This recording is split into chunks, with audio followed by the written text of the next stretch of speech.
Hello everyone, क्या हाल चाल। स्वागत है आपका एडवांस क्लासेस में।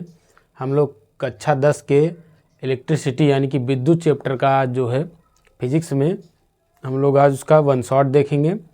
और ये थ्योरी का वन शॉट होगा आपका पूरा, यानी कि आपके एग्ज़ाम से रिलेटेड जो बोर्ड परीक्षा 2025 जो यूपी बोर्ड परीक्षा 2025 की दृष्टि से जो उसमें आने वाले मोस्ट इम्पॉर्टेंट थ्योरी के क्वेश्चन होते हैं, है ना, कि क्या क्या कौन कौन से टॉपिक हैं जो पूछे जाते हैं पेपर में, तो उनको आज हम लोग इस जो है वन शॉट वीडियो के माध्यम से डिस्कस करेंगे। तो सबसे पहले चैप्टर क्या है, इलेक्ट्रिसिटी, जिसको हम लोग क्या बोलते हैं, विद्युत बोलते हैं। ठीक, तो सबसे पहले इसमें हम लोग सबसे पहला टॉपिक है जो आपके एग्जाम में इसमें पूछा जाता है, विद्युत धारा। विद्युत धारा, ठीक, इलेक्ट्रिक करंट, विद्युत धारा या जिसको इंग्लिश में इलेक्ट्रिक करंट बोलते हैं। तो इसकी परिभाषा डायरेक्ट बता देते हैं आपको, फिर फार्मूला। तो देखिए विद्युत धारा क्या होती है, आपको अगर आ गया कि विद्युत धारा से क्वेश्चन, इससे कैसे आता है कि विद्युत धारा से आप क्या समझते हैं, इसका मात्रक लिखिए। इस टाइप से जो है आपके एग्जाम में क्वेश्चन आता है।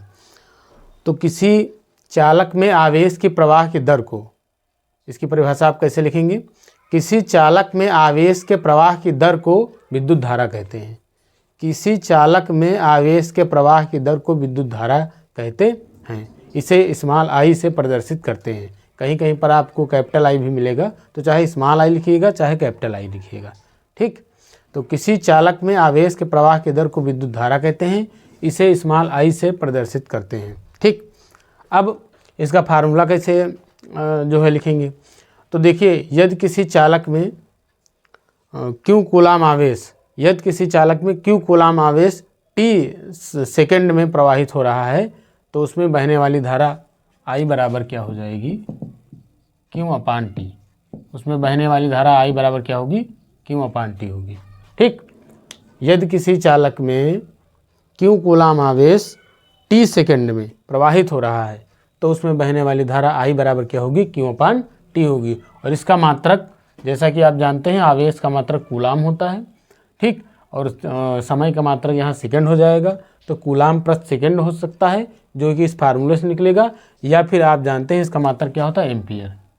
इसका मात्रक क्या होता है, एम्पियर। तो एम्पियर, जिसको हम लोग कैपिटल ए से रिप्रेजेंट करते हैं। ठीक, तो ये विद्युत धारा का मात्रक हो गया एम्पियर, इसको आपको याद रखना है। तो आप, अगर आपसे क्वेश्चन पूछ लिया गया कि विद्युत धारा से आप क्या समझते हैं, इसका मात्रक लिखिए, तो आपको इतना लिखना है, किसी चालक में आवेश के प्रवाह की दर को विद्युत धारा कहते हैं। इसे आई से प्रदर्शित करते हैं। फार्मूला डायरेक्ट लिख दीजिएगा, आई बराबर क्यू अपान टी, इसका मात्रक होता है एम्पियर। ठीक, ये हो गया। और ये परिभाषा जो बनी है आपकी, वो इसी फार्मूले से बनी है, क्योंकि हम किसी भी राशि में जब समय से भाग देते हैं, तो उसको जब परिभाषा लिखते हैं तो दर शब्द का यूज करते हैं। ठीक, तो यहाँ पर देखिए आवेश में समय से क्या दिया गया है, भाग दिया गया है। ठीक, तो किसी चालक में आवेश के प्रवाह की दर को विद्युत धारा कहते हैं। इसे आई से प्रदर्शित करते हैं। आई बराबर क्यू अपान टी, इसका मात्रक क्या हो जाएगा, एम्पियर। अब विद्युत धारा को मापते किससे हैं, विद्युत धारा को किससे मापते हैं, तो अमीटर से मापते हैं। ठीक, किस यंत्र से मापते हैं, अमीटर से मापते हैं। विद्युत धारा को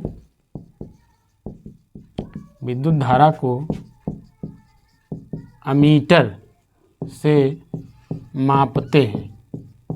ठीक, विद्युत धारा को, क्वेश्चन बहुविकल्पी में आ जाता है कि विद्युत धारा को किस यंत्र से मापते हैं, तो अमीटर से मापते हैं। और इसे जो है अमीटर को परिपथ में श्रेणी क्रम में जोड़ते हैं। ठीक, इसे यानी अमीटर को परिपथ में श्रेणी क्रम में जोड़ते हैं। किसमें जोड़ते हैं, श्रेणी क्रम में जोड़ते हैं। विद्युत धारा से रिलेटेड इतनी चीज़ें याद रखना, इससे जो है यानी करंट से रिलेटेड इतनी चीज़ें पूछी जाती हैं। यानी कि विद्युत धारा की परिभाषा, इसका मात्रक, और इसको किस यंत्र से मापते हैं, तो अमीटर से, और अमीटर को परिपथ में श्रेणी क्रम में जोड़ते हैं। ये आपकी क्या हो गई, विद्युत धारा हो गई। इसके बाद जो हमारा विद्युत धारा के बाद, ये आपका पहला टॉपिक हो गया। इसके बाद जो हमारा सेकेंड टॉपिक है वो है वैद्युत विभव। ठीक, क्या है, वैद्युत या विद्युत दोनों एक ही चीज़ है। तो अगला टॉपिक जो हमारा आएगा वो होगा वैद्युत विभव। वैद्युत विभव जिसको इंग्लिश में बोलते हैं इलेक्ट्रिक पोटेंशियल। क्या बोलते हैं? इलेक्ट्रिक पोटेंशियल बोलते हैं। ठीक, ये भी क्वेश्चन आपसे पूछ लिया जाता है कि वैद्युत विभव से आप क्या समझते हैं, इसका मात्रक बताइए। ठीक, तो वैद्युत विभव क्या है, इसको कैसे समझेंगे? देखिए, अगर हम किसी वैद्युत क्षेत्र के भीतर, वैद्युत क्षेत्र क्या होता है? जैसे कोई आवेश है, ये क्यों आवेश है, इसके चारों ओर एक क्षेत्र है, इसके चारों ओर एक क्या होता है? एरिया। ठीक, किसी आवेश के चारों ओर जो क्षेत्र होता है ना, उसे हम लोग क्या बोलते हैं? वैद्युत क्षेत्र बोलते हैं। तो ये आवेश है, इसके चारों ओर एक इसका क्षेत्र होता है। ठीक, किसी आवेश के चारों ओर का वह क्षेत्र जिसमें किसी अन्य आवेश को लाने पर, है ना, वह उसके ऊपर क्या करता है? आकर्षण या प्रतिकर्षण बल आरोपित करता है। क्या कहलाता है? विद्युत क्षेत्र कहलाता है। तो ये आवेश हो गया, इसके चारों ओर विद्युत क्षेत्र हो गया। ठीक, अब मान लिया इसके बाहर क्या हो जाएगा? अनंत हो जाएगा। इसके बाहर क्या हो जाएगा? अनंत। तो यहाँ मान लिया अनंत है यहाँ से, और यहाँ से इस विद्युत क्षेत्र में ये सब बहुत सारे बिंदु हम ले सकते हैं। ये विद्युत क्षेत्र में मान लिया बिंदु ए है, ये बी हो गया इस तरीके से। तो यहाँ क्या है? इन्फिनिटी है। अब अनंत से किसी एकांक आवेश को यहाँ पर ला रहे हैं विद्युत क्षेत्र के भीतर। यहाँ से हम लोग अनंत से विद्युत क्षेत्र के भीतर किसी बिंदु तक, मान लिया बिंदु ए तक, किसको ला रहे हैं? एकांक आवेश को। एकांक आवेश को ला रहे हैं। एकांक आवेश मतलब जिस आवेश को लाएंगे, जैसे हम क्यों आवेश को ला रहे हैं, तो उसकी वैल्यू होगी 1 कूलम। क्यों बराबर कितना होगा? 1 कूलम। एकांक मतलब जिसका मान 1 हो। ठीक, और यहाँ पर क्या है? अनंत है। तो अनंत से विद्युत क्षेत्र के भीतर, याद रखना, अनंत से विद्युत क्षेत्र के भीतर किसी बिंदु तक एकांक आवेश को लाने में जो कार्य किया जाता है, उसे ही उस बिंदु पर विभव कहते हैं। ठीक, उसे उस बिंदु पर वैद्युत विभव कहते हैं। ठीक, अगर क्वेश्चन आ गया कि वैद्युत विभव या विद्युत विभव से आप क्या समझते हैं, तो आपको इतना लिख देना है। ठीक, ये फिगर उगर मत बनाना, इसको हम समझाने के लिए तुमको बता रहे हैं। अगर आ गया कि विद्युत विभव से आप क्या समझते हैं, तो आपको इतना लिखना है कि अनंत से किसी विद्युत क्षेत्र के भीतर, है ना, अनंत से किसी विद्युत क्षेत्र के भीतर एकांक आवेश को किसी बिंदु तक लाने में किया गया कार्य क्या कहलाता है? जो है उस बिंदु पर वैद्युत विभव कहलाता है ना। और विद्युत विभव को V से प्रदर्शित करते हैं, कैपिटल V से। ठीक, और कैपिटल V बराबर क्या हो जाएगा आपका, जो है W/Q। क्या होता है फार्मूला? V बराबर W/Q। ठीक, और इसका मात्रक क्या हो जाएगा? अगर इस सूत्र से मात्रक देखें तो W हमारा का मात्रक जूल हो जाएगा, और बटे का मतलब प्रति हो जाएगा, इसका मतलब इसका आवेश का कूलाम, तो जूल प्रति कूलाम, या फिर इसका जो है मात्रक होता है वोल्ट। सबसे ज़्यादा यही चर्चित है, वोल्ट। इसको आप याद रखना कि विभव का मात्रक क्या होता है? वोल्ट होता है। ठीक, तो अनंत से, फिर से एक बार बता रहे हैं, अनंत से विद्युत क्षेत्र के भीतर एकांक आवेश को किसी बिंदु तक लाने में किया गया कार्य उस बिंदु पर विद्युत विभव कहलाता है। इसे V से प्रदर्शित करते हैं। ठीक, V बराबर फार्मूला होता है W/Q, जहाँ W क्या है? आवेश को लाने में किया गया कार्य है, और Q क्या है? एकांक आवेश है। ठीक, और इसका मात्रक जूल प्रति कूलाम या वोल्ट होता है। ठीक, तो ये अगर आ गया कि विद्युत विभव से आप क्या समझते हैं, इसका मात्रक लिखिए, तो आपको इतना ही लिख देना है। अब तीसरा टॉपिक हमारा क्या आएगा इसमें? तीसरा टॉपिक आएगा हमारा विभवांतर। क्या आएगा? विभवांतर या विद्युत विभवांतर, एक ही चीज़ है। तीसरा टॉपिक हमारा होगा विभवांतर या विद्युत विभवांतर। विद्युत विभवांतर। ठीक, इलेक्ट्रिक पोटेंशियल डिफरेंस बोलते हैं, है ना, चाहे विद्युत विभवांतर कहो या केवल विभवांतर कहो। तो ये क्या होता है? विभवांतर, विभव का अंतर अर्थात पोटेंशियल डिफरेंस है। ठीक, तो इसमें क्या होता है? इसमें हम लोग अनंत से किसी एक एकांक आवेश को नहीं लाएंगे, अनंत से नहीं लाएंगे। इसमें क्या होगा? किसी विद्युत क्षेत्र के ही भीतर या किसी परिपथ में, किसी परिपथ में एक बिंदु से दूसरे बिंदु तक, ये डिफिनेशन जो है ज़्यादा सही है, किसी परिपथ में, है ना, किसी विद्युत परिपथ में। इसकी परिभाषा कैसे लिखेंगे? किसी विद्युत परिपथ में एक बिंदु से दूसरे बिंदु तक, किसी विद्युत परिपथ में एक बिंदु से दूसरे बिंदु तक एकांक आवेश को ले जाने में किया गया कार्य ही उन दो बिंदुओं के बीच विभवांतर कहलाता है। ठीक, अब मान लिया कोई जो है कोई परिपथ है, या हाँ कोई परिपथ है मान लेते हैं, उसमें ये बिंदु ए है, मान लिया ये बिंदु बी है, ये बिंदु ए है, बिंदु बी है ना। यहाँ से एक बिंदु से दूसरे बिंदु तक, यहाँ से और यहाँ तक एकांक आवेश मतलब Q1 बराबर Q बराबर क्या हो जाएगा 1 कूलम, 1 कूलम आवेश जिसको एकांक आवेश बोलेंगे। यहाँ तक लाने में किया गया कार्य मान लिया W है, ठीक। तो विभवांतर, इन दोनों बिंदुओं के बीच विभवांतर को डेल्टा V से रिप्रेजेंट करते हैं। क्या हो जाएगा डेल्टा V बराबर W/Q, ठीक। डेल्टा V बराबर W/Q, या हम ये भी लिख सकते हैं कि मान लिया कि यहाँ पर जो इस बिंदु ए पर विभव VA है और बिंदु B पर विभव की बात कर रहे हैं, बिंदु ए पर विभव VA है और बिंदु B पर विभव क्या है अगर VB है, तो ये हो जाएगा, मान लिया ये ज़्यादा है ये कम है, तो इसको हम ऐसे भी लिख सकते हैं VA minus VB equal to W/Q हो जाएगा, VA माइनस VB। यहाँ पर VB माइनस VA भी आप लिख सकते हैं, जो बड़ा होगा उसमें से हम लोग माइनस कर देंगे, ठीक। इसका मात्रक भी जूल प्रति कूलम या वोल्ट होता है, ठीक। इसका मात्रक भी क्या होता है जूल प्रति कूलम या वोल्ट होता है, ठीक।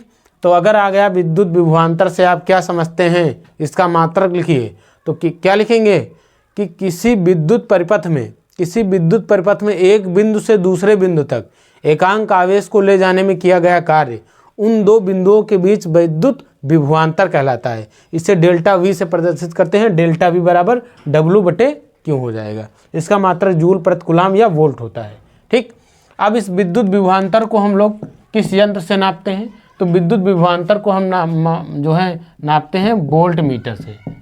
इसको किससे मापते हैं, वोल्ट मीटर से, ठीक। किससे मापते हैं, जैसे विद्युत धारा को अमीटर से, उसी प्रकार विद्युत विभवांतर को हम लोग किससे मापेंगे, वोल्ट मीटर से। और इसको परिपथ के साथ हम लोग समांतर क्रम में जोड़ते हैं। इसे किस में जोड़ते हैं, परिपथ में समांतर क्रम में जोड़ते हैं, समांतर क्रम में जोड़ते हैं, ठीक। इस तरीके से इस चैप्टर का हम लोग शॉर्ट रिवीजन कर रहे हैं, ठीक। और इसमें वही चीज़ हम लोग डिस्कस कर रहे हैं जो आपके एग्ज़ाम की दृष्टि से इम्पॉर्टेंट है। तो यहाँ पर देखिए विद्युत विभवांतर को किस यंत्र से मापते हैं, वोल्ट मीटर से। और वोल्ट मीटर जो है किसी परिपथ में किस क्रम में लगाया जाता है, समांतर क्रम में लगाया जाता है, ठीक। तो ये हो गया, 3 टॉपिक आपके हो गए। अब बात करते हैं अगला टॉपिक हमारा। अब हम लोग देखेंगे विद्युत परिपथ में प्रयुक्त होने वाली युक्तियों के संकेत, है ना। क्योंकि यहाँ पर ये जो हमारे विद्युत परिपथ में जो युक्तियाँ होती हैं, मतलब जो उनके संकेत दिए होते हैं, इनके बारे में पढ़ लेते हैं। यहाँ से एक बहुविकल्पी प्रश्न आ जाता है आपके एग्जाम में मिलान करने वाला, ठीक। तो यहाँ पर देखिए सबसे पहला जो हमारा जैसे है, ये देखिए विद्युत सेल, है ना। विद्युत सेल का सिंबल ये होता है। विद्युत सेल अगर एक सेल है केवल इस तरीके से विद्युत सेल, तो इसका सिंबल ये होता है प्रतीक। और सेलों के संयोजन को जब कई सारे सेल आपस में मिल जाते हैं तो क्या बन जाती, बैटरी बन जाती है ना। अर्थात सेलों के संयोजन, देखिए यहाँ पर 3 सेल हैं तो ये मिल करके क्या बना रहे हैं, बैटरी बना रहे हैं। तो बैटरी का सिंबल ये होता है ना। या इसी को हम लोग सेलों का संयोजन बोलते हैं। ये देखिए क्या है, यहाँ पर देखिए 2 प्रकार की कुंजी है, एक ये कुंजी है, एक ये कुंजी। ये कुंजी क्या है, प्लग कुंजी, दोनों प्लग कुंजियाँ हैं। तो ये कुंजी या फिर स्विच बोलते हैं। तो ये अगर इस तरह आपके उसमें बना है परिपथ में, तो समझ लीजिए कुंजी ओपन है। देखिए यहाँ पर लिखा है खुली कुंजी, लेकिन खुली कुंजी का मतलब ये ऑन नहीं है। ये खुली कुंजी का मतलब ऑन नहीं। अगर ऐसा आपको मिला परिपथ में तो परिपथ ब्रेक हो जाएगा, अर्थात धारा नहीं जाएगी। लेकिन यहाँ पर देखिए यही कुंजी है, इस तरह डॉट पॉइंट रखा है, तो ये बंद कुंजी कहलाती है। बंद का मतलब ये ऑफ नहीं है। अगर इस तरीके से मिलेगा तभी परिपथ में धारा जाएगी, है ना। इसका उल्टा थोड़ा यहाँ पर यूज देखना है, उल्टा सिस्टम देखना। देखिए यहाँ लिखा है खुली कुंजी, है ना, लेकिन ये खुली कुंजी का मतलब ये ऑन नहीं है। यानी अगर ऐसा है तो परिपथ में धारा नहीं जाएगी, ठीक। और अगर ऐसा है तब धारा जाएगी। फिर अगला हमारा 5वां है तार संधि। तार संधि मतलब जैसे एक तार में दूसरा तार जब जोड़ते हैं तो इस तार संधि हो गई। यहाँ पर देखिए 6ठा है तार क्रॉसिंग, जब किसी एक तार को दूसरा तार क्रॉस करता है, ठीक। तो ये तार क्रॉसिंग का सिंबल है। ये विद्युत बल्ब का सिंबल है। ये प्रतिरोध का सिंबल है। ये परिवर्ती प्रतिरोध या धारा नियंत्रक का सिंबल है। इसको आप ऐसे भी बना सकते हैं या फिर ऐसे भी बना सकते हैं। अमीटर का ये सिंबल होता है और वोल्ट मीटर का ये सिंबल होता है। तो इस तरीके से जो आपके विद्युत परिपथ में प्रयुक्त होने वाली जो युक्तियां हैं, उनके संकेत जो मेन वाले हैं, उनको इस तरीके से हम लोगों ने मतलब समझ लेना है हम लोगों को कायदे से, ताकि जो क्वेश्चन बहुविकल्पी आता है वो छूटने ना पाए, है ना। तो ये आपका हो गया। ठीक, टॉपिक हमारा है ओम का नियम। वेरी मोस्ट इम्पॉर्टेंट है। आपके एग्ज़ाम में ये जो है 4 नंबर का प्रश्न बन सकता है, या फिर हो सकता है कि 6 नंबर का प्रश्न बन जाए कि ओम के नियम से आप क्या समझते हैं, इसका सत्यापन कीजिए। इस तरीके से क्वेश्चन आता है। ठीक, ओम का नियम क्या है, इसका सत्यापन कीजिए। वेरी मोस्ट इम्पॉर्टेंट है, इसको स्टार लगा लीजिएगा, पेपर में जो है कई बार पूछा गया है। ठीक, तो ओम का नियम क्या है। ठीक, तो जो ओम थे, ये एक साइंटिस्ट थे, इनका पूरा नाम था जॉर्ज साइमन ओम। तो इसको आप कैसे लिखेंगे, सन 1826 में, क्या लिखेंगे, सन 1826 में डॉक्टर ये क्या लिखेंगे, जर्मन वैज्ञानिक, सन 1826 में जर्मन वैज्ञानिक डॉक्टर जॉर्ज साइमन ओम ने एक नियम प्रतिपादित किया। ठीक, फिर लिख देंगे जिसके अनुसार, जिसके मतलब इसके इनके नियम के अनुसार, है ना। तो फिर से एक बार बता देते हैं, सन 1826 में जर्मन वैज्ञानिक डॉक्टर जॉर्ज साइमन ओम ने एक नियम प्रतिपादित किया, जिसके अनुसार, फिर डैश लगा देना, फिर डबल इन्वर्टेड कामा में काले पेन से लिखना कि यदि किसी जो है चालक की, यदि किसी चालक की भौतिक अवस्थाएं, है ना, इस नियम के अनुसार यदि किसी चालक की, चालक मतलब चालक तार, यदि किसी चालक की भौतिक अवस्थाएं जैसे ताप, दाब, क्षेत्रफल, ब्रैकेट में लिख देना, ताप, लंबाई, क्षेत्रफल, ये भी लिख सकते हैं। ठीक, तो यदि किसी चालक की भौतिक अवस्थाएं ब्रैकेट में जैसे ताप, लंबाई, क्षेत्रफल इत्यादि नियत रहें, नियत मतलब ये अपरिवर्तित रहें, बदले ना, है ना। तो इसमें बहने वाली, यानी चालक में बहने वाली धारा आई चालक के सिरों के बीच लगाए गए विभवांतर V के अनुक्रमानुपाती होती है या समानुपाती होती है। फिर से एक बार देख लीजिए। ठीक, क्या लिखेंगे, जो है सन 1826 में जर्मन वैज्ञानिक डॉक्टर जॉर्ज साइमन ओम ने एक नियम प्रतिपादित किया, जिसके अनुसार यदि किसी चालक की भौतिक अवस्थाएं जैसे ताप, दाब, लंबाई इत्यादि नियत रहें, तो चालक में बहने वाली धारा I उसके सिरों पर लगाए गए विभवांतर V के अनुक्रमानुपाती होती है। अगर आप अनुक्रमानुपाती की जगह समानुपाती लिख देंगे तब भी कोई दिक्कत नहीं है। अर्थात I अनुक्रमानुपाती किसके हो जाएगी, V के, है ना। I अनुक्रमानुपाती किसके हो जाएगी, V के। ठीक, या फिर हम ऐसे लिख सकते हैं, V अनुक्रमानुपाती I भी लिख सकते हैं। ठीक, अगर I V के अनुक्रमानुपाती है तो V I के भी अनुक्रमानुपाती हो जाएगा, है ना। फिर या इसको हम लोग अब ये निशान हटा दें, अनुक्रमानुपाती का निशान हटा देंगे, तो एक क्या लगाना पड़ेगा, नियतांक लगा देंगे। तो उस नियतांक को क्या लगा देंगे, R, नियतांक क्या हो जाएगा, R। ठीक, तो V बराबर क्या आ गया, IR। फिर लिख देंगे जहाँ R एक क्या है, नियतांक है, जहाँ R एक नियतांक है जिसे चालक का विद्युत प्रतिरोध कहते हैं, जिसे चालक का क्या कहते हैं, विद्युत प्रतिरोध कहते हैं। ठीक, यहाँ से ये हो गया। अतः अगर यहाँ से हम लोग R बराबर निकालें तो ये I कहाँ चला जाएगा, बटे में, तो R बराबर आ जाएगा V/I। ठीक, R बराबर क्या हो जाएगा, V/I। तो इस तरीके से आपको ओम के नियम में इतना ही लिख देना है। ठीक, अभी इसके बाद जो है अगला हमारा जो टॉपिक आएगा उसमें हम वैद्युत प्रतिरोध यानी जो R है प्रतिरोध की परिभाषा देखेंगे और इसकी निर्भरता अलग से देखेंगे। ठीक, लेकिन यहाँ पर आप समझ लीजिए ये कैपिटल R है क्या, ये चालक का प्रतिरोध है। ठीक, तो ये आपका ओम का नियम हो गया। ओम के नियम में आप इतना ही लिखेंगे। ठीक, अब देखेंगे इसका सत्यापन। अब हम लोग देखेंगे ओम के नियम का सत्यापन। ठीक, तो ओम ने अपने नियम को सत्यापित करने के लिए इस तरीके से एक परिपथ बनाया, जिसमें उन्होंने क्या लिया, एक धारा नियंत्रक बैटरी, उन्होंने क्या किया, धारा नियंत्रक बैटरी और अमीटर और प्रतिरोध तार को श्रेणी क्रम में जोड़ दिया।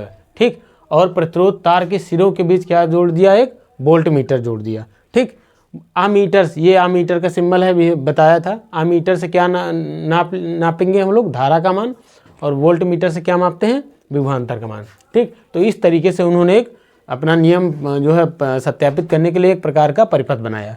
ठीक, अब उन्होंने क्या किया, कुंजी को ऑन किया, कुंजी को क्या किया, ऑन किया, परिपथ में धारा प्रवाहित होने लगी। ठीक, जब धारा प्रवाहित होने लगी तो ये धारा जो है जब प्रवाहित होने लगी जब, तो अमीटर से धारा आई का मान नोट कर लिया, और वोल्ट मीटर से जो बैटरी का जो वोल्टेज था, है ना, जो चालक तार के सिरों के बीच अप्लाई किया गया है, तो वोल्ट मीटर से वोल्टेज का मान जो है माप लिया। फिर V/I की वैल्यू निकाली, तो कुछ वैल्यू यहाँ पर हमको प्राप्त हुई, V/I की वैल्यू निकाली, कुछ प्राप्त हुआ। उसके बाद ये धारा नियंत्रक से उन्होंने क्या किया, धारा को बढ़ा दिया। ठीक, जितनी धारा शुरू में थी उससे कुछ बढ़ा दिया। धारा नियंत्रक से धारा को क्या कर सकते हैं, जो है चेंज कर सकते हैं, परिवर्तित कर सकते हैं। तो धारा को यहाँ पर बढ़ा दिया। बढ़ाने के बाद जो है V का मान यहाँ से नोट कर लिया वोल्ट मीटर से, यानी V मतलब विभवांतर का मान, विभवांतर का मान वोल्ट मीटर से नोट कर लिया, और आमीटर से धारा का मान नोट कर लिया। फिर V/I की वैल्यू निकाल ली। उसके बाद फिर धारा नियंत्रक से धारा को थोड़ा और बढ़ा दिया, फिर V और I की वैल्यू निकाली, और हर बार V/I, हर बार हर कंडीशन में धारा को बढ़ा करके V/I की वैल्यू उन्होंने निकाल ली। ठीक, तो V/I की वैल्यू जब उन्होंने कई बार निकाला कई कंडीशन में, तो उन्होंने देखा कि जो वैल्यू आ रही थी वो एक कांस्टेंट वैल्यू आ रही थी। क्या आ रही थी, एक नियत वैल्यू आ रही थी, यानी हर बार V/I का मान क्या मिला, नियत मिला, है ना, नियत मतलब समान मिला। ठीक, पहली कंडीशन में, दूसरी कंडीशन में, तीसरी कंडीशन में, इस तरीके से धारा नियंत्रक से धारा को बदल करके जो है कई कंडीशन में उन्होंने क्या किया, V/I का मान निकाला, और हर बार क्या देखा कि V/I का मान क्या आ रहा है, समान आ रहा है। ठीक, यानी कि एक नियत वैल्यू आ रही है। तो आपने अभी पढ़ा था कि ओम के नियम में क्या आया था, V/I की वैल्यू क्या थी, R, और R हमारा क्या होता था, एक नियतांक। R क्या था, नियतांक था। इस तरीके से, तो इस तरीके से V/I जो हमको नियत वैल्यू प्राप्त हुई, तो इस तरीके से जो है इन्होंने अपने नियम का सत्यापन कर दिया, क्योंकि V/I बराबर क्या होना चाहिए, कोई नियतांक होना चाहिए। ठीक, तो ये इस तरीके से ओम के नियम का सत्यापन हो गया। आपको ये चित्र बना देना है, और जैसे हमने बताया है इस तरीके से आप लिख देंगे। ठीक, अब हम लोग देखेंगे जो है विभवांतर और धारा के बीच ग्राफ, है ना, यानी ओम ने क्या किया, विभवांतर और धारा के बीच ग्राफ खींचा। तो उन्होंने विभवांतर को जो है x अक्ष पर ले लिया, और धारा को क्या ले लिया, y अक्ष पर ले लिया। ठीक, और इन दोनों के बीच जब ग्राफ खींचा तो ग्राफ क्या मिली, एक सरल रेखा प्राप्त हुई, है ना, क्योंकि आपने देखा था V/I की वैल्यू क्या आई थी, कांस्टेंट आई थी, है ना, इसीलिए यहाँ पर क्या प्राप्त हुई, एक सरल रेखा। जो कैसे इसको ये बना है, आपको इसको ज़रा हम समझा देते हैं। देखिए, जैसे इधर जो है ये 0 हो गया, यहाँ देखिए वोल्ट हो गया वोल्टेज, और इधर क्या हो गया, करंट हो गया। ठीक, यहाँ पर देखिए ये 1 हो गया, ये 2 हो गया, 3 हो गया, 4 हो गया, 5, इस तरह संख्या ले लें, 1 2 3 4 5, इस तरीके से। ठीक, अब मान लिया कि जो है इसको थोड़ा ज़्यादा ले लो, 2 4 6 8 10 ये ले लो। ठीक, अब देखिए जब विभवांतर का मान, जब धारा का मान 1 था तब विभवांतर का मान 2 हो गया। जब धारा का मान लिया 1, जब धारा 1 थी तो विभवांतर कितना था, 2 था। तो यहाँ पर देखिए ये वाला बिंदु प्राप्त हुआ। फिर विभवांतर जब 4 हो गया तो धारा का मान 2 था, ये हो गया। जब इधर देखिए विभवांतर 6 हो गया तो धारा का मान 3 हो गया, इस तरीके से। जब विभवांतर 8 हो गया तो धारा 4 हो गई, मान लिया। ये आपको हम समझा रहे हैं, बाकी इस तरीके से बनाना नहीं है आपको, ये बनाना ऐसे ही है। ठीक, तो यहाँ पर इस तरीके से, और इन बिंदुओं को मिलाते हुए अगर एक लाइन खींच दें हम लोग, तो देखो क्या मिलेगी, सरल रेखा, है ना, क्या मिल रही है, सरल रेखा। जैसे कि V/I हर बार क्या मिलेगा, नियतांक। देख लीजिए, जैसे वोल्टेज जब हम 2 लिए थे तो धारा कितनी थी, 1, तो 2/1 का मान कितना आया, 2 आ गया।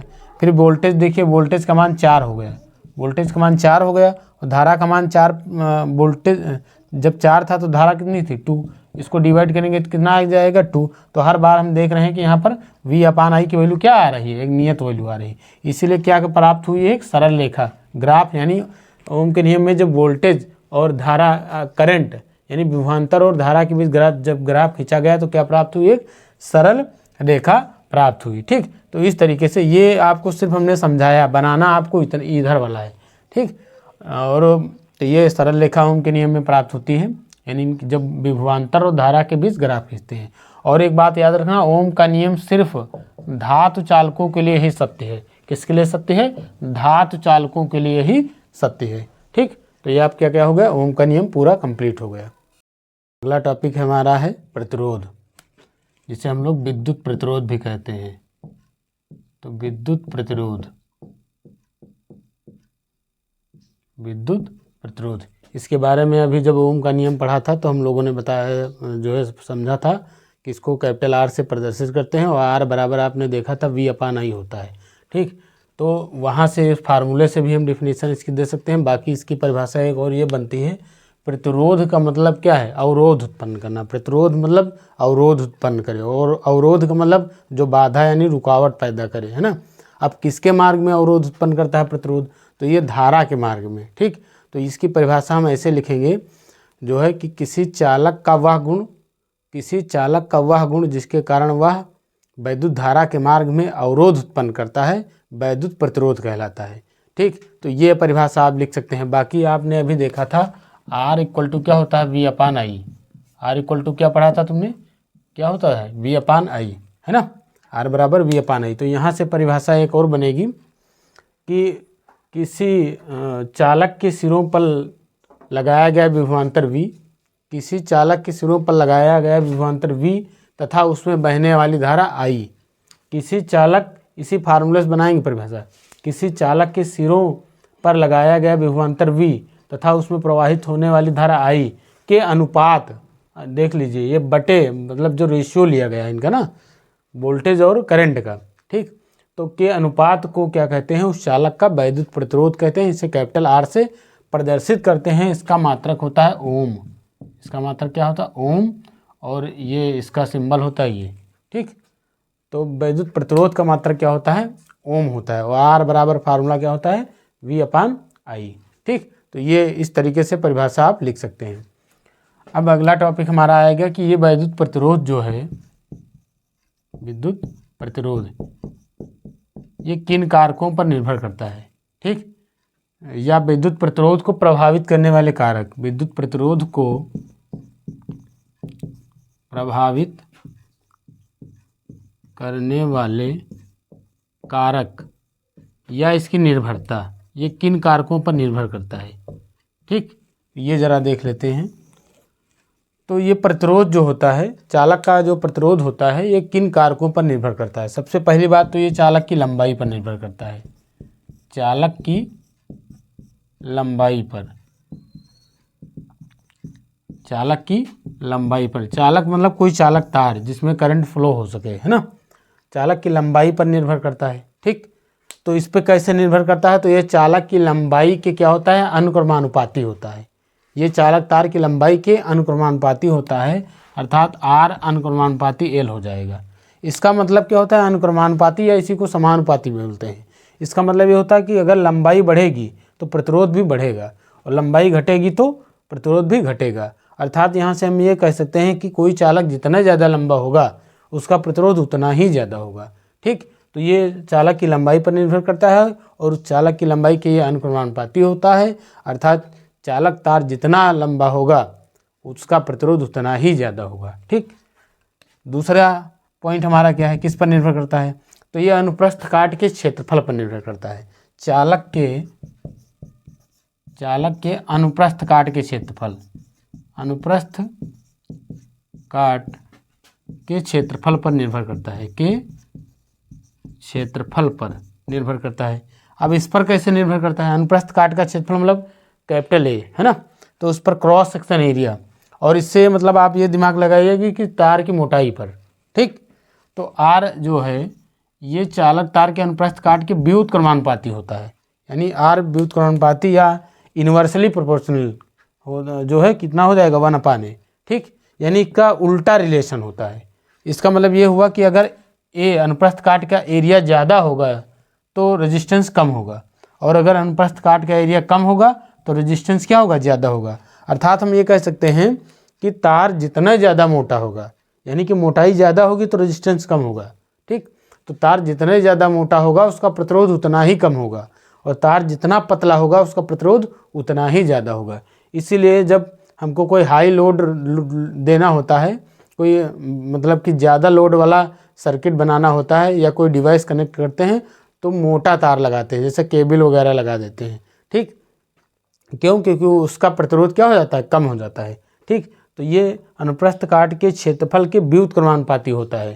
ठीक, तो ये हो गया। बाकी अगला देखते हैं, ये नंबर 3 किस पर निर्भर करता है?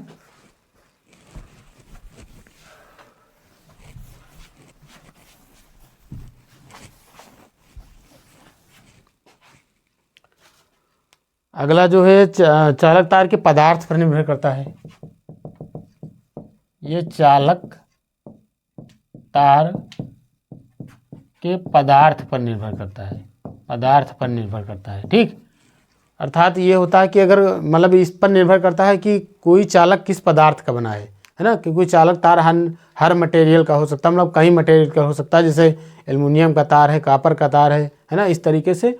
तो हर पदार्थ का प्रतिरोध क्या हो जाता है, अलग अलग होता है। ठीक, तो ये चालक तार के प्रतिरोध पर भी निर्भर करता है। तो आपने देखा कि ये चालक तार के पदार्थ पर निर्भर करता है, मतलब कि अगर समान लंबाई और समान अनुप्रस्थ काट वाले भिन्न भिन्न पदार्थों के तार जो है चालक लिए जाएं तो उनके रेजिस्टेंस भी भिन्न भिन्न होंगे। यानी कि आपको सीधे याद रखना है कि चालक तार के पदार्थ पर निर्भर करता है। ठीक, अगला पॉइंट, यह चालक तार के ताप पर निर्भर करता है। अगला पॉइंट है, ये ताप पर निर्भर करता है, ताप पर, चालक तार के टेम्परेचर पर, है ना, बात समझे कि नहीं? ताप याद रखना, ताप बढ़ाने पर प्रतिरोध बढ़ जाता है।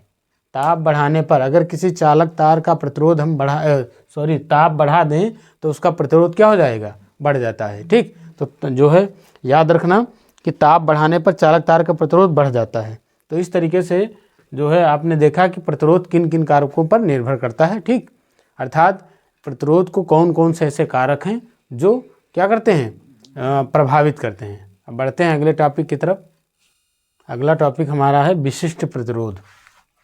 विशिष्ट प्रतिरोध, विशिष्ट प्रतिरोध,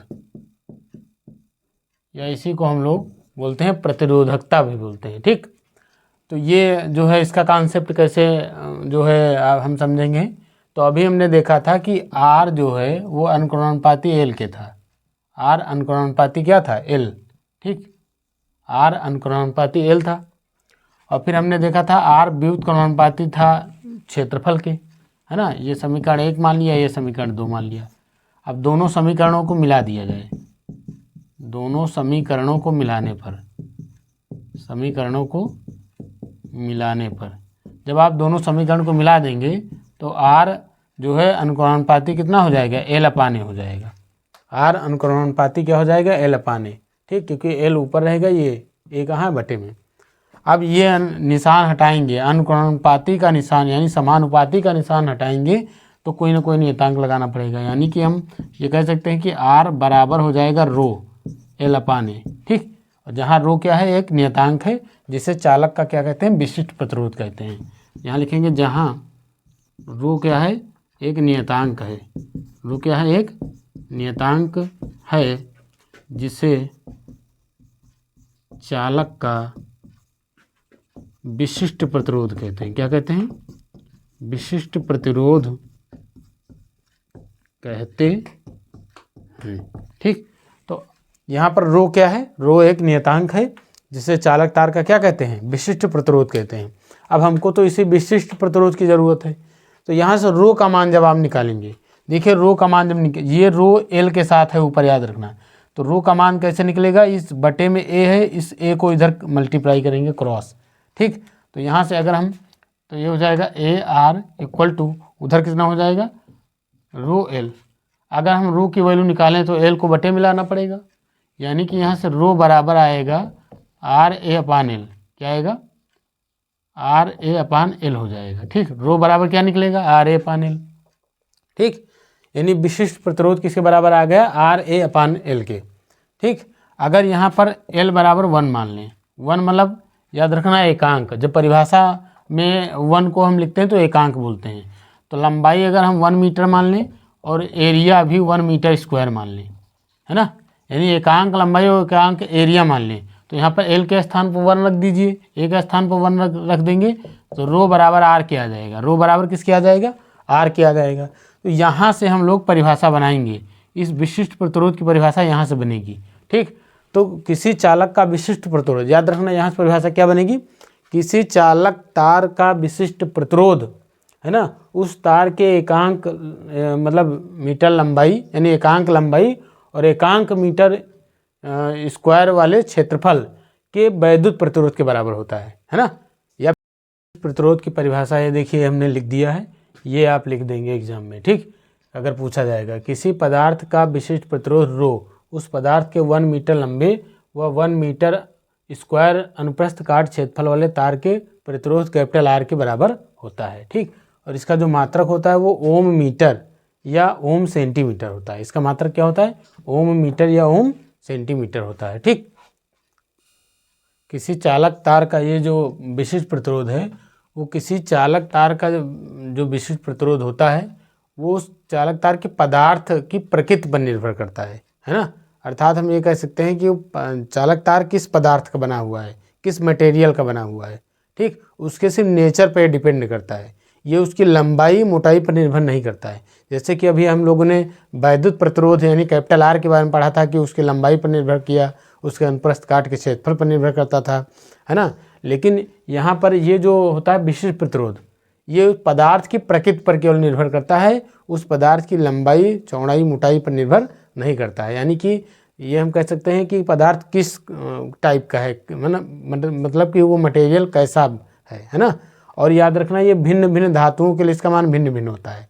ठीक, अगला टॉपिक हम लोगों का है प्रतिरोधों का संयोजन। यहाँ से देखिए ये जो प्रतिरोधों का संयोजन है ये आपका लॉन्ग क्वेश्चन बन जाता है 6 नंबर का या फिर 4 नंबर में, 4 या 6 नंबर का क्वेश्चन बनेगा।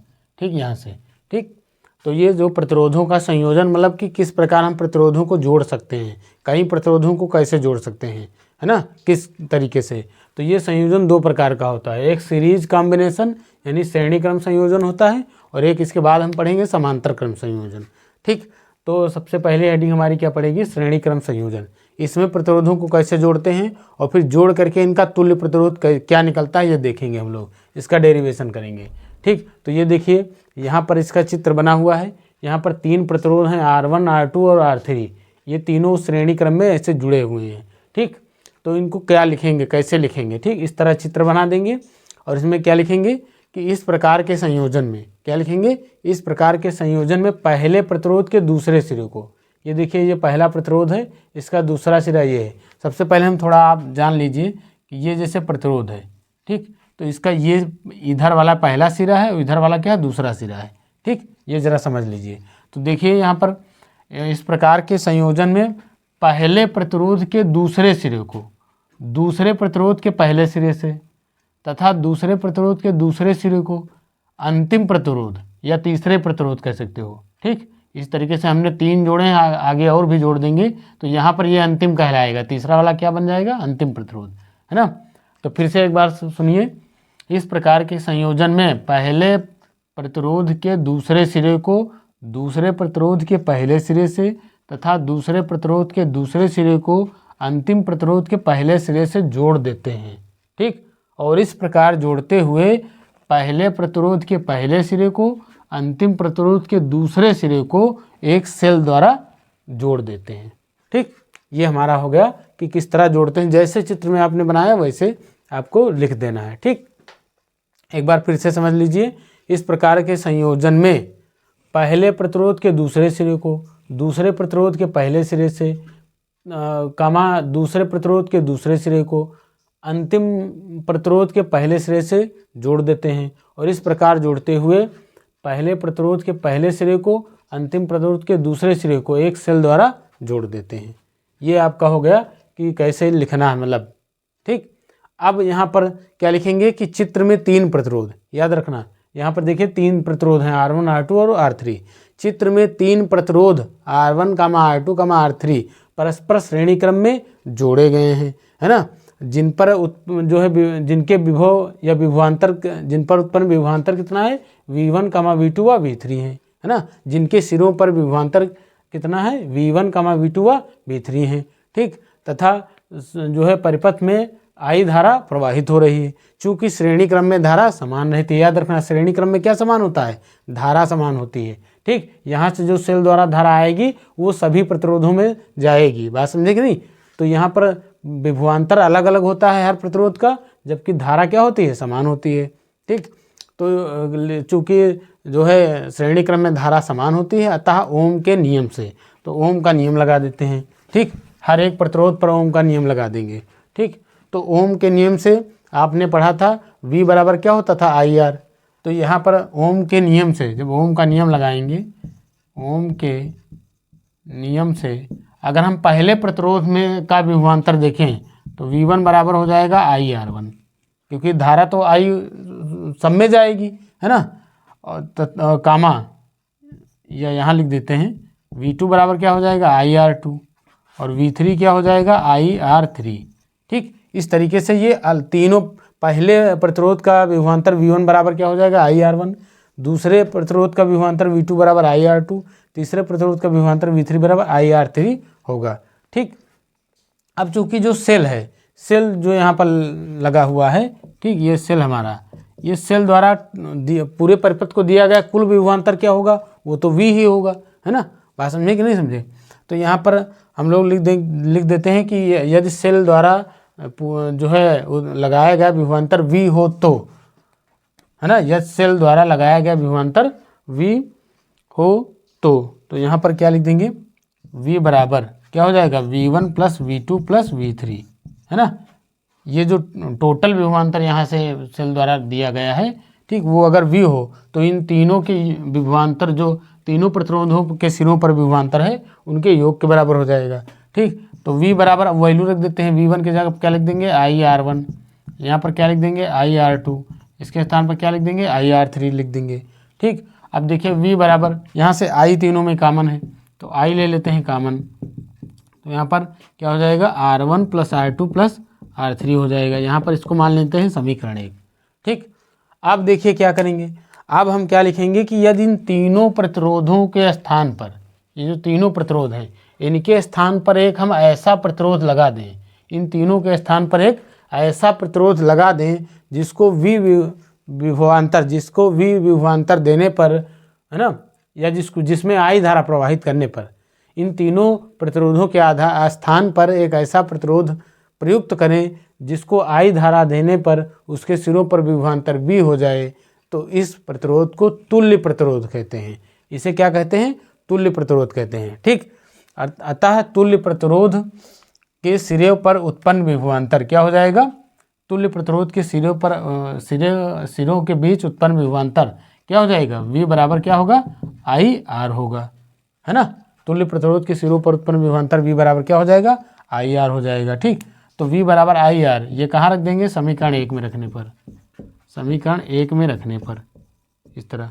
ठीक, तो V के स्थान पर IR रख देंगे, इक्वल टू क्या हो जाएगा, I ब्रैकेट में हो जाएगा R1 प्लस R2 प्लस क्या हो जाएगा, R3 हो जाएगा। ठीक, अब देखिए I से I क्या हो जाएगा, कैंसिल, I से I क्या हो जाएगा, कैंसिल हो जाएगा, I से I जो है कैंसिल हो जाएगा। तो ये R बराबर हमारा फार्मूला क्या निकला है, R1 प्लस R2 प्लस क्या हो गया, R3, और श्रेणी क्रम का यही संयोजन का यही सूत्र हो जाएगा। और ये R हमारा क्या है, तुल्य प्रतिरोध है, याद रखना क्या है, तुल्य प्रतिरोध, इक्विवेलेंट रेजिस्टेंस है, या पूरे परिपथ का कुल प्रतिरोध है, ऐसे भी हम लोग कह सकते हैं। तो ये तुल्य प्रतिरोध हो गया। ठीक, अब यहाँ से हम लोग एक परिभाषा यहाँ से दे सकते हैं इसी फार्मूले से, कि श्रेणी क्रम में जुड़े सभी प्रतिरोधों का तुल्य प्रतिरोध, है ना, श्रेणी क्रम में जुड़े सभी प्रतिरोधों का तुल्य प्रतिरोध R उन प्रतिरोधों के योगफल के बराबर होता है ना, उन प्रतिरोधों के योगफल के बराबर होता है। ये लास्ट में आप लिख सकते हैं। तो ये आपका जो है श्रेणी क्रम संयोजन का डेरिवेशन हो गया। इसका चित्र बहुत इंपॉर्टेंट है, आपको चित्र याद रखना है, बाकी ये डेरिवेशन याद रखना है ना। बाकी जो हमने बताया कि कैसे लिखना है वो आप जो है शॉर्ट वे में लिख सकते हैं। अगला टॉपिक हमारा है समांतर क्रम या पार्श्व क्रम संयोजन। ठीक, इसमें जो है कैसे जोड़ते हैं, तो देखो इसका चित्र यहाँ पर बना हुआ है। इसमें कैसे जोड़ेंगे कि लिखेंगे कि इस प्रकार के संयोजन में सभी प्रतिरोधों के पहले सिरों को, याद कीजिए ये जो तीनों हैं प्रतिरोध, 3 प्रतिरोध जुड़े हैं, इनके पहले सिरे देखिए बिंदु ए से जुड़े हैं और इनके दूसरे सिरे बिंदु बी से जुड़े हैं। ठीक, तो इस प्रकार के संयोजन में सभी प्रतिरोधों के पहले सिरे परिपथ के किसी एक बिंदु से तथा इनके दूसरे सिरे परिपथ के किसी दूसरे बिंदु से जोड़ दिया जाता है ना, जोड़ देते हैं। और जिन बिंदु से इनके प्रथम सिरे और द्वितीय सिरे जुड़े होते हैं उन बिंदुओं के बीच एक सेल व कुंजी जोड़ देते हैं, एक सेल व क्या जोड़ देते हैं, कुंजी जोड़ देते हैं।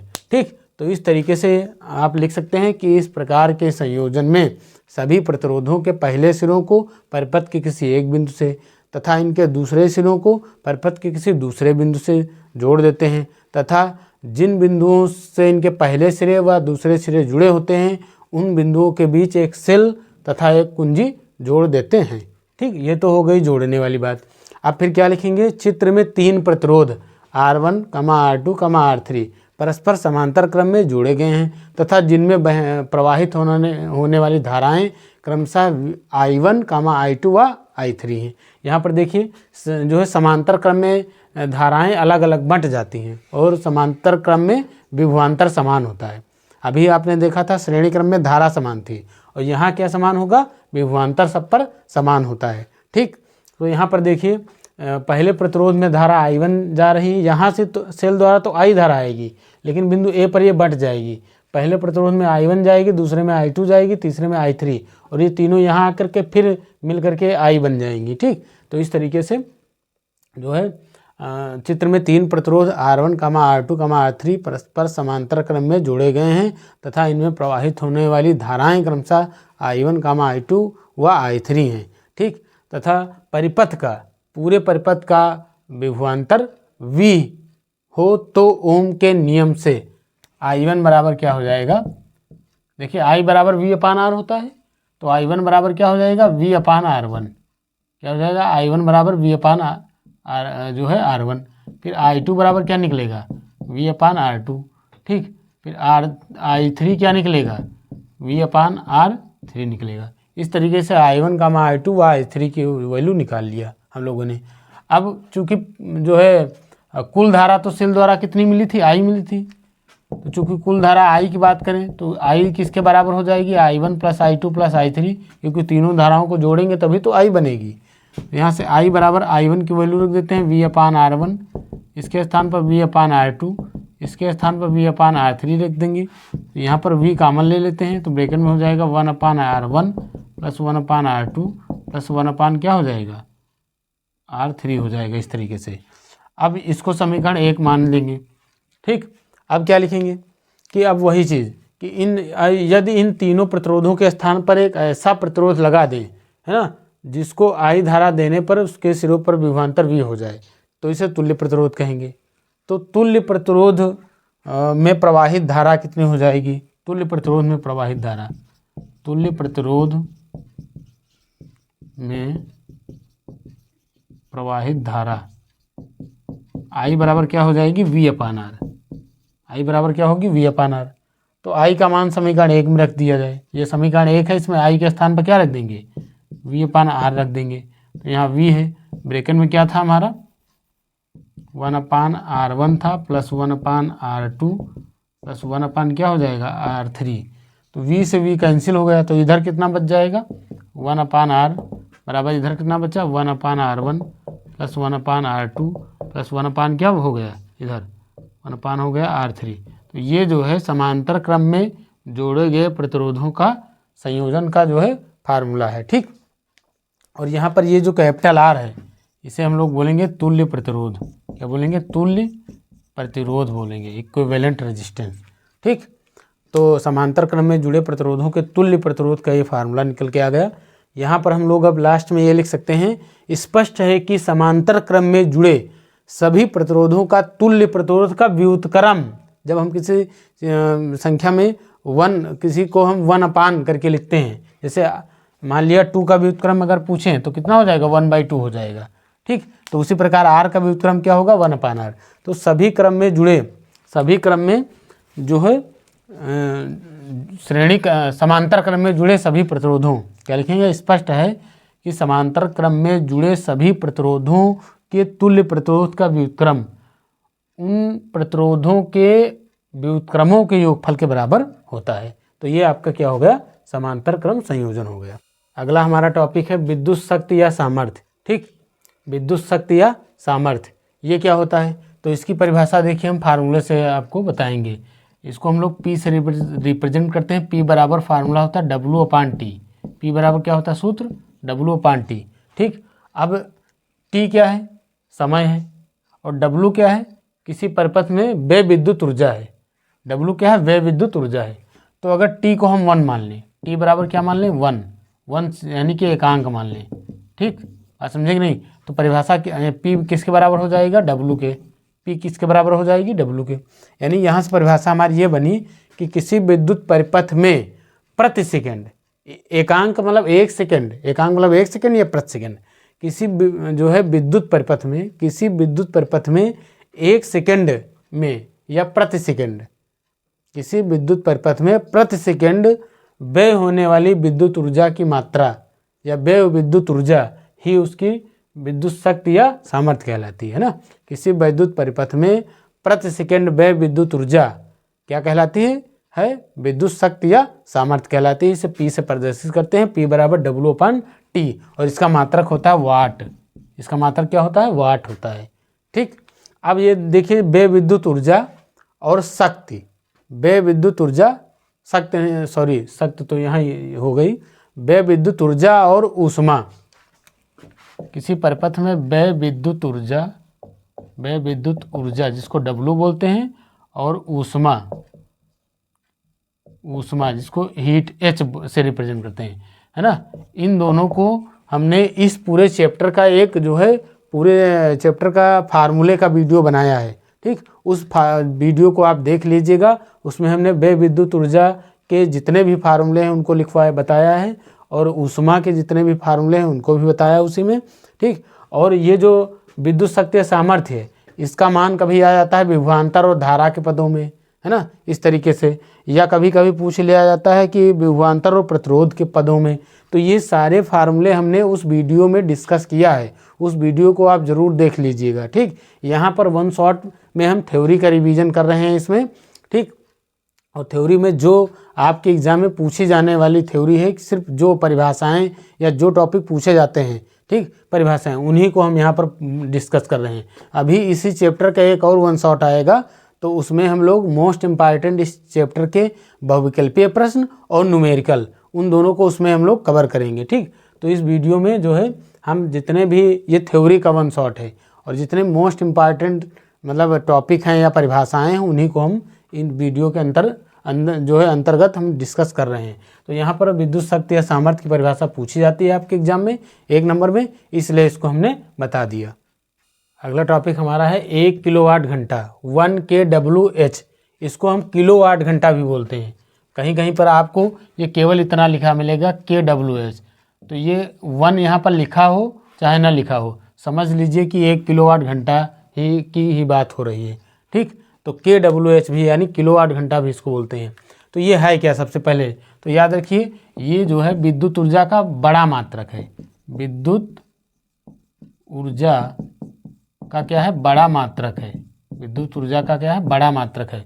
और ये इसको हम विद्युत ऊर्जा का व्यापारिक मात्रक भी बोलते हैं। विद्युत ऊर्जा का व्यापारिक मात्रक भी बोलते हैं। ठीक, विद्युत ऊर्जा का क्या बोलते हैं, व्यापारिक मात्रक। ठीक, और इसे बोर्ड ऑफ ट्रेड यूनिट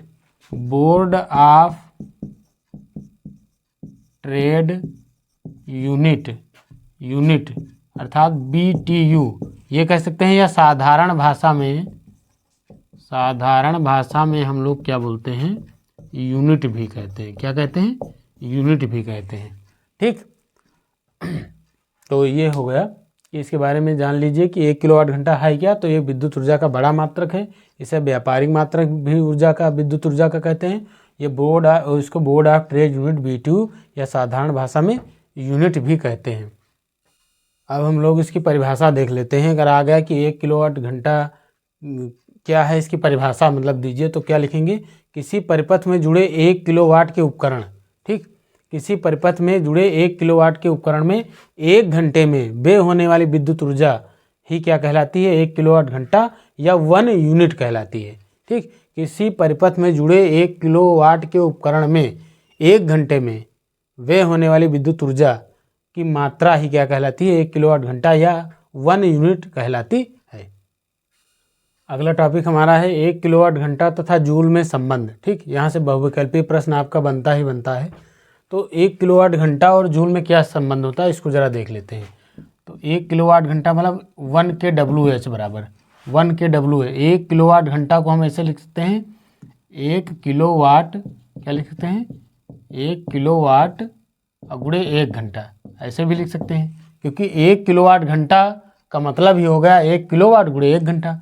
अब 1 किलोवाट, किलो शब्द जब हटाएंगे तो 1000 से गुणा करते हैं, तो 1 किलोवाट में 1000 वाट हो गए। कितने हो गए, 1000 वाट। और 1 घंटे गुणे 1 घंटा, ऐसे भी लिख सकते हैं। ठीक, अब इसको हम लिख देंगे 1000 और वाट को हम लिख सकते हैं जूल बटे सेकेंड। क्या लिख सकते हैं, जूल बटे सेकेंड, क्योंकि आपने P बराबर फार्मूला पढ़ा था W/T। W का मात्रक जूल होता है और इसका मात्रक T का सेकेंड हो जाएगा। तो इसको हम सम्मिलित रूप से मतलब वाट भी बोलते हैं। तो वाट के स्थान पर लिख देंगे जूल बटे सेकेंड। और 1 घंटे में होते हैं 3600 सेकेंड। कितने होते हैं, 3600 सेकेंड। सेकेंड से सेकेंड कैंसिल हो गया। अब देखिए 1000 को लिख देंगे 10 की घात 3 और गुणे यहाँ पर 3600 को लिख सकते हैं 36 गुणे 100 और बचा क्या, यहाँ पर जूल बच गया। तो ये 10 की घात 3 गुणे ये 36 गुणे इसको लिख सकते हैं 10 की घात 2। क्या लिख सकते हैं, 10 की घात 2, ये भी जूल हो जाएगा, इधर बचा जूल केवल। अब देखिए गुणे में घातें जुड़ जाती हैं, तो ये हो जाएगा 36 गुणे 10 की घात 5, क्योंकि 3 और 2 मिलकर क्या हो गया 5, इतने जूल हो गया। अब देखिए यहाँ पर कहाँ दशमलव है, कहीं नहीं दिख रहा दशमलव। तो जब कहीं नहीं होता तो समझ लीजिए पीछे दशमलव है। अब पीछे से एक अंक यहाँ से हम दाएँ से बाएँ लेकर आएंगे। तो जब दाएँ से बाएँ लेकर आते हैं, दाएँ से बाएँ, तो 1 घात जुड़ जाएगी, यानी 3.6 गुणे 1 घात जोड़ देंगे तो 6, 10 की घात 6 जूल, यानी 1 kWh बराबर कितना हो जाएगा, यानी 1 किलोवाट घंटा बराबर 3.6 गुणे 10 की घात 6 जूल, यानी 1 किलोवाट घंटा में 3.6 गुणे 10 की घात 6 जूल होते हैं। तो इस तरीके से ये इस चैप्टर का लास्ट टॉपिक था जो आपके एग्ज़ाम से रिलेटेड है। और इस पूरे जो 1 शॉट में हमने आपके इसकी जो थ्योरी है ना, पूरे चैप्टर की जो थ्योरी है वो हमने डिस्कस की है। मोस्ट इम्पॉर्टेंट जो परिभाषाएं पूछी जाती हैं इस चैप्टर से वो हमने पढ़ाई है। ठीक, अब घरों में व्यय होने वाली विद्युत ऊर्जा जो होती है, यानी उसकी यूनिटों की संख्या, उसका फार्मूला क्या होता है, वाट गुणे घंटे गुणे दिन गुणे उपकरण की संख्या बटे 1000। ये हमने फार्मूला वाली, इस चैप्टर की फार्मूला वाली वीडियो में डिस्कस किया है। ठीक, क्योंकि जो हमारे घर में जो मीटर लगा होता है वो भी तो यूनिट बताता है ना, इस तरीके से। तो फार्मूला वाली भी वीडियो इसकी देख लीजिएगा, जो न्यूमेरिकल के लिए बहुत ही आपके न्यूमेरिकल के लिए बहुत हेल्पफुल रहेगी, तो उसको ज़रूर देख लीजिएगा। और इस वीडियो जो इसका इस चैप्टर का 1 शॉट है, ये थ्योरी वाला, ये आप देख लीजिएगा। ठीक, तो इस वीडियो में यहीं तक। बाकी जो है जो अगला 1 शॉट हमारा होगा इस चैप्टर का, उसमें हम लोग मोस्ट इम्पॉर्टेंट इस चैप्टर के MCQs और मोस्ट इम्पॉर्टेंट न्यूमेरिकल उसमें आपको पढ़ाएंगे। ठीक, तो इस वीडियो में यहीं तक। और बाकी बेटा वीडियो ज़रूर देख लेना, ये पूरा वीडियो देख लेना और इसका फार्मूले वाला वीडियो देख लेना, ताकि न्यूमेरिकल लगाने में कोई प्रॉब्लम ना हो। और बेटा अगर वीडियो पसंद आया होगा तो लाइक कर दीजिएगा, जिससे हमको मोटिवेशन मिलता रहे और हम इसी तरीके से आपकी तैयारी करवाते रहें इम्पॉर्टेंट क्वेश्चंस और 1 शॉट के माध्यम से।